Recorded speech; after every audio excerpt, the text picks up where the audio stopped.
हर रोज एक नई कहानी देखने के लिए चैनल को सब्सक्राइब करें और बेल आइकन दबाना ना भूलें। मधु की शादी सिंधी परिवार में होती है, जबकि रजवाड़ी लड़की थी।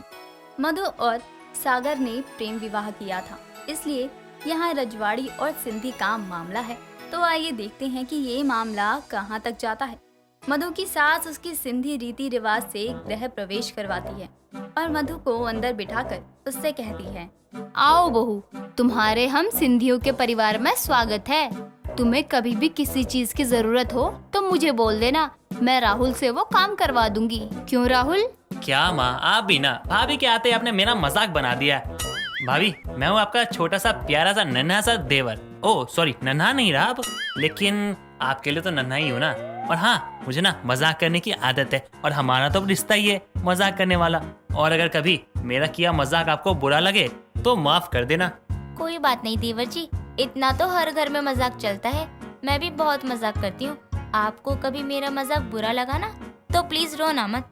भाभी, मैं रोता नहीं हूँ, छोटा हूँ लेकिन बच्चा नहीं हूँ जो छोटी छोटी बातों पे रोने के लिए बैठ जाऊँ। हाँ, बहुत बड़ा हो गया है तुम्हारा देवर, इसलिए नहीं रोता। चलो अब आराम कर लो, थक गई होगी इन सब रस्म रिवाजों से। कल सुबह सूर्योदय से पहले उठना है। हमारे घर का रिवाज है, सबके उठने से पहले बहू पूजा करके सबके लिए कुछ मीठा बनाती है। जी मासा, लेकिन कितने बजे उठ जाऊँ? अगर मेरे उठने से पहले अगर कोई उठ गया तो कुछ बुरा तो नहीं होगा ना मासा? कुछ नहीं होगा, तुम बस उठ जाना, मैं भी उठ जाऊंगी। तुम्हें यहाँ के नियम वगैरह बता दूंगी, ठीक है? जाओ, सागर बहू को कमरे में लेकर जाओ। सुनीता एक बहुत ही हंसमुख औरत है जो अपने से बड़ों का सम्मान और छोटों को प्यार देती है।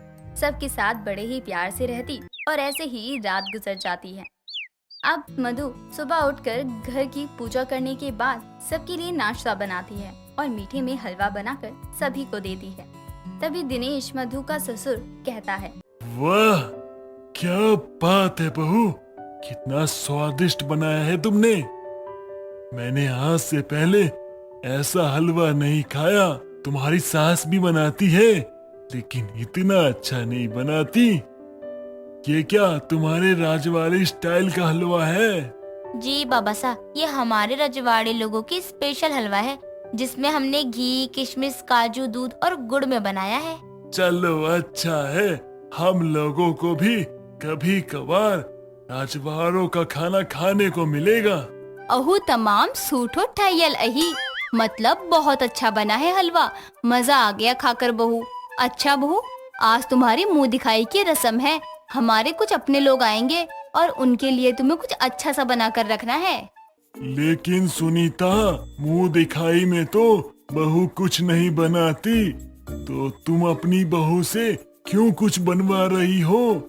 क्या तुम्हें उन्होंने अपनी बहू की मुंह दिखाई के दिन अपनी बहू के हाथ से बना हुआ खाना खिलाया था, जो तुम उन्हें अपनी बहू की मुंह दिखाई वाले दिन खाना खिलाने की बोल रही हो? देखिए, मुझे लगता है कि हमारी बहू का हुनर उन सबके सामने आना चाहिए। उनको भी पता लगना चाहिए कि हमारी बहू कितना अच्छा खाना बनाती है। हमने रजवाड़े वाली बहू लाकर कोई गलती नहीं की है।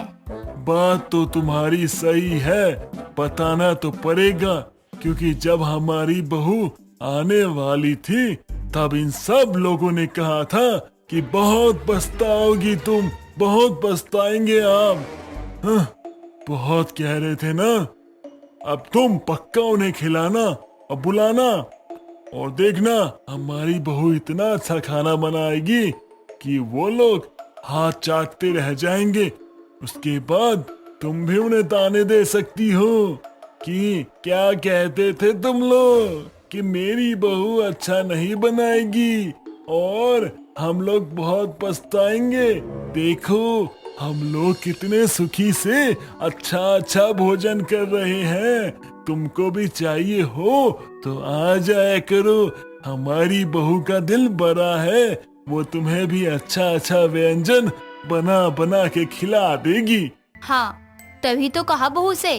क्यों बहू, बना लोगी ना मेहमानों के लिए खाना? ज्यादा नहीं आएंगे, बस 4-5 ही आएंगे। जाओ, जाकर कुछ अच्छा सा बना दो। सुनीता की ऐसी बात सुनकर मधु भी बड़े जोश में आकर किचन में खाना बनाने चली जाती है। कुछ देर बाद मधु दुल्हन की तरह सज धज कर बाहर सबके साथ बैठी हुई थी। और सभी बारी बारी मधु को देखकर उसकी नजर उतारते हैं। तभी सुनीता लता और कमला से कहती है, सुनो बहनों, आज मेरी बहू ने खाना बनाया है, खाकर ही जाना वरना मेरी बहू को बुरा लगेगा। हाँ हाँ, क्यों नहीं, जरूर खाकर जाएंगे। हम भी तो देखे कैसा खाना बनाती है तुम्हारी बहू। बहुत अच्छा खाना बनाती है मेरी बहू। आज सुबह मैंने हलवा खाया और फिर मेरी बहू ने तुम सबके लिए भी खाना बनाया है, चलो खाने। अब कैसा बना है, क्या बना है, क्या पता। तुम्हारे तारीफ करने से अगर सब स्वादिष्ट हो जाता तो हमें क्यों खिला पिला रही हो तुम। ठीक है, मैं कुछ नहीं बोलूंगी, अब मेरी बहू के हाथ का खाना बोलेगा। चल बहू, खाना लगा। सुनीता अपनी बहू को खाना लगाने के लिए कहती है और मधु सबके लिए राजवाड़ी कड़ी और चावल निकालती है। तभी लता खाने को देखते ही कहती है, झूले लाल ही आई, पीला पीला क्या बनाया है, चावल ही बस समझ आ रहा है। मासी जी, ये रजवाड़ी कड़ी है। जैसे आपके यहाँ सिंधी कड़ी बनती है ना, वैसे ही हमारे यहाँ रजवाड़ी कड़ी बनती है और उसे चावल के साथ खाया जाता है। हम लोग ऐसे पतली बिना सब्जी वाली कड़ी नहीं खाते जिसमें कोई सब्जी ही ना हो। वो कड़ी कोई खाता है क्या? देखो दिखने में कैसा लग रहा है, शक्ल देखकर ही खाने का मन नहीं कर रहा। एक बार चक्कर तो देखिए, तभी आपको पता चलेगा ना कि कैसा और क्या है। बिना खाए टेस्ट किया आप कैसे किसी चीज को खराब बोल सकती हो। सुनीता की बहू, बहुत जबान चलाती हो। खाना खिलाने के लिए मेहमानों का खास पसंद का ख्याल रखना पड़ता है, ये नहीं जो मन किया वही बना दिया। आप लोग सिंधी खाना तो रोज ही खाते हो, हमारे यहाँ का भी खाकर देखिए कैसा लगता है। भले आपके सिंधी जितना अच्छा ना बने, लेकिन बुरा भी नहीं लगेगा। मधु के इतना बोलने पर भी लता नहीं खाती, तो वहीं कमला दोनों की बात सुनकर कहती है, क्या हुआ डिकरा, मैं टेस्ट करके बताती हूँ, रुक तो। और तुम लोग लड़ना बंद करो, इसकी मेहनत को तो देखो, क्या जरूरत है बिना बात के बतंगड़ करने की। रुक जा डिकरा, मैं बताती हूँ खाकर तेरी रजवाड़ी कढ़ी। ओके मासी जी, मैं भी खाना लगाती हूँ आपके लिए। मासा, आप भी टेस्ट कीजिए ना हमारे यहाँ की रजवाड़ी कढ़ी। मान जाना सुनीता, इतना भाव क्यों खा रही है? ज्यादा भाव खाएगी तो तुझे रजवाड़ी कढ़ी खाने को नहीं मिलेगी। क्या बात करती हो कमला बहन, कुछ भी। आप सब खाओ, मैं दूसरे प्लेट में खाना लगाकर आराम से खाऊंगी। दूसरा प्लेट नहीं, अब तू हमारे साथ बैठकर ही खाना खाएगी बस। कमला की बात सुनकर सुनीता भी खाना खाने लगती है। कितने मजेदार तो बनी है, मेरे तो मुंह में ऐसा लग रहा है जैसे कढ़ी जाते हुए ही घुल गई। आहा, मजा ही आ गया। जबरदस्त मजेदार बनाएगी मेरी बहू। हाँ कमला बेन, क्या बोलती हो? जो नहीं खाएगा वो सोचेगा बाद में क्यों नहीं खाया, लेकिन मजा आ गया। हाँ कमला। हाँ सही कहा एकदम, लेकिन लता बहन की किस्मत अच्छी नहीं है, वरना ये खुद ही खाकर पता कर लेती कि कितनी अच्छी कढ़ी बनाई है इसने। कढ़ी नहीं, रजवाड़ी कढ़ी है, जो हमारे रजवाड़ी का फेमस खाना है।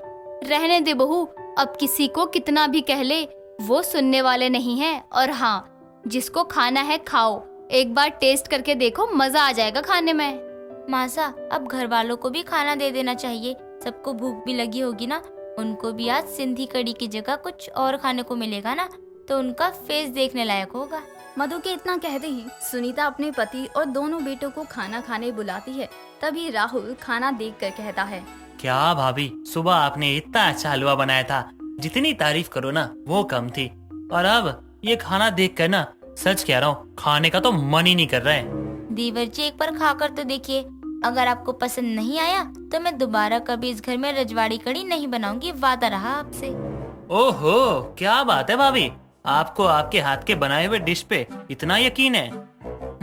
ठीक है, पहले मैं टेस्ट करूंगा, अगर मुझे अच्छा लगेगा तो मैं आपको बताऊंगा, और फिर आप दोबारा बनाइएगा। अगर मुझे अच्छा नहीं लगा तो भी मैं आपको बताऊंगा, तब आप इसे बिल्कुल भी मत बनाइएगा। ठीक है भाभी? आप आराम से टेस्ट करो, और बाबा साहब आप भी खाकर देखिए कैसा बना है हमारे यहाँ का रजवाड़ी कढ़ी। मुझे लगता है आपको पसंद आएगी। बहू, मैंने ये खाना टेस्ट किया और सच कहूँ तो ये खाना मुझे बहुत ही अलग लगा, मतलब बहुत ही ज्यादा स्वादिष्ट बना है। तुम्हारी राजवाड़ी कढ़ी बहुत मजेदार बनी है बहू, तुम डरी तो नहीं ना? मैं थोड़ा मजाक कर रहा था। अब हमारा बाप बेटी वाला रिश्ता है तो इतना तो चलता है ना बहू, कि मैं तुम्हें थोड़ा परेशान कर दूं। और बहू, सच कहूँ ना, मैं तुम्हारा फैन हो गया हूँ।